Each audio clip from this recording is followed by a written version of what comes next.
Brest 8e accueille Valenciennes 15e. Les Bretons sont invaincus à domicile, 3 victoires et 2 nuls. Et justement, ils sont sur ces 2 matchs nuls à la maison. Il leur faut retrouver le chemin de la victoire car ils prennent la majorité de leurs points dans leur stade Francis Leblay.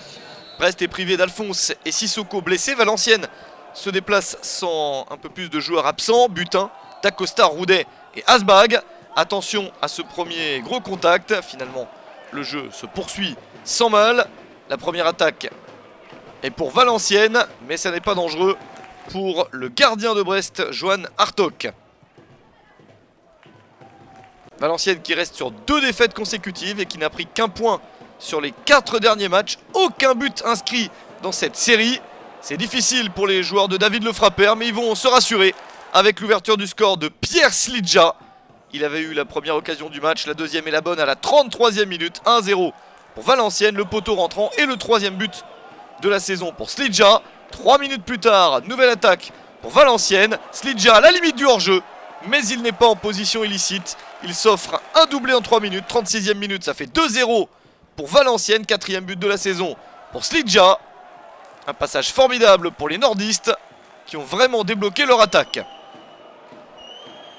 Brest est du coup en difficulté et à la mi-temps c'est bien Valenciennes qui mène 2-0 en Bretagne. Pour l'instant une très grosse performance. Personne ne s'y attendait vu les résultats traditionnels de Brest à la maison et les résultats compliqués de Valenciennes ces derniers temps. Brest va devoir tenter de renverser le match en seconde période. Les Valenciennois sont plutôt résistants. Attention quand même à ce gros contact.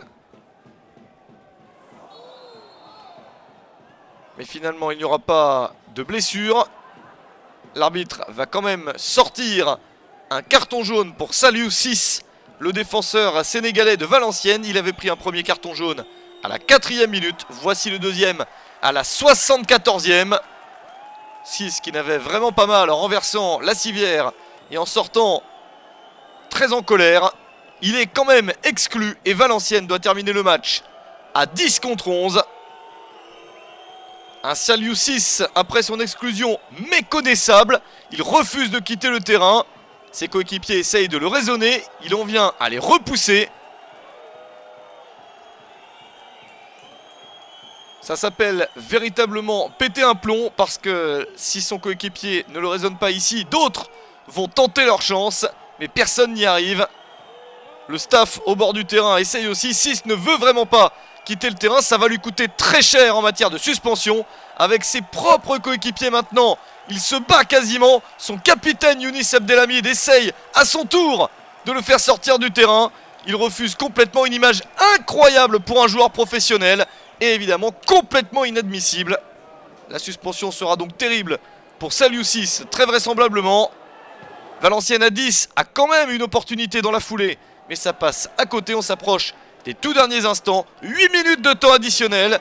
Et 8 minutes qui servent à Youssef Adnan pour réduire l'écart à 2-1 en faveur de Valenciennes. Deuxième but de la saison pour Adnan au bout du temps additionnel. Mais c'est trop tard pour le Stade brestois qui ne profite pas vraiment de cette supériorité numérique. Valenciennes confirme sa victoire. 2-1 sur le terrain de Brest.